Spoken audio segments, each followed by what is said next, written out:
Yes. No, it's this one. Now, this might take 3 plays, but it might be worth it if we've got time. Now, we all like our Shakespeare. Yes. And Alan and Mike all here. We'll give you more than one tilt of this. Listen out first for Alan, the best Porkie Pig impersonation I've heard for a very long time by Alan. Some good Shakespeare chat and a bit of history that I never realised. Just tell me this, mate, right? Being a public school boy, right? Yes. Where is the importance of studying Latin? And also, now this is going to shock you probably, but the importance of Shakespeare. Tell me this, I've had so many arguments over this. The importance of Shakespeare, why? Right. Why should we have to learn that? Okay, Shakespeare is our cultural heritage. It's all down to, you know, the first literature that was ever written was Caxton, of course.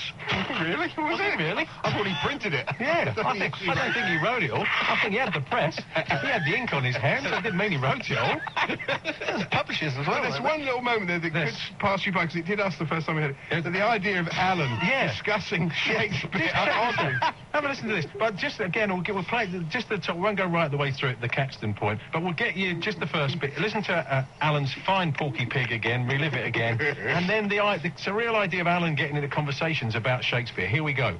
Just tell me this, mate, right? Being a public school boy, right? Yes. Where is the importance of studying Latin? And also, now this is going to shock you probably, but the importance of Shakespeare. Tell me this, I've had so many arguments over this. The importance of I was talking to the Beat. I was a reunion. There was me and the Beat, Roger Osborne.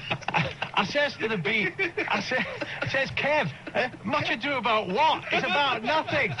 Why even bother? And you know what I says to him? I says, you know, Porky, the Merchant of Venice. I mean, why? Exactly. What does that mean, mate? Eric Gates, he loves The Tempest. I says to Trevor Waymark, I says, The Tempest? What? Was that Roger Moore? I mean, Shylock in the Merchant of Venice. Why so controversial? There we are. So, it's a funny idea. 3 in 1 are there for you. Now, but Alan, later on, Mike came good, because he picked up the Shakespeare baton. Oh, he didn't he?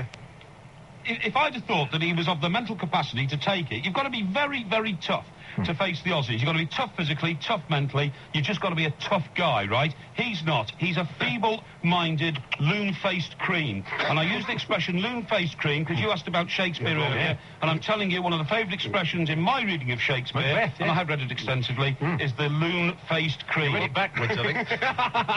You want us a cream-faced loon. There we are.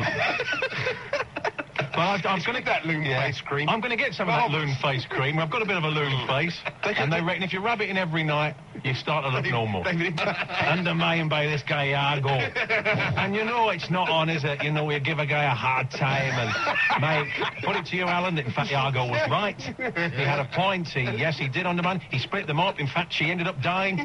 But how can you say that, mate? He killed her. And she had done nothing wrong. Be great, wouldn't it? Shakespeare with Alan and Mike. If they want to take a holiday, you could just spill him. If you could keep it up for 4 hours. I'd listen to that. The complete works of Shakespeare by Brazil and Parry. I'd pay per view. Anyway, talking of which.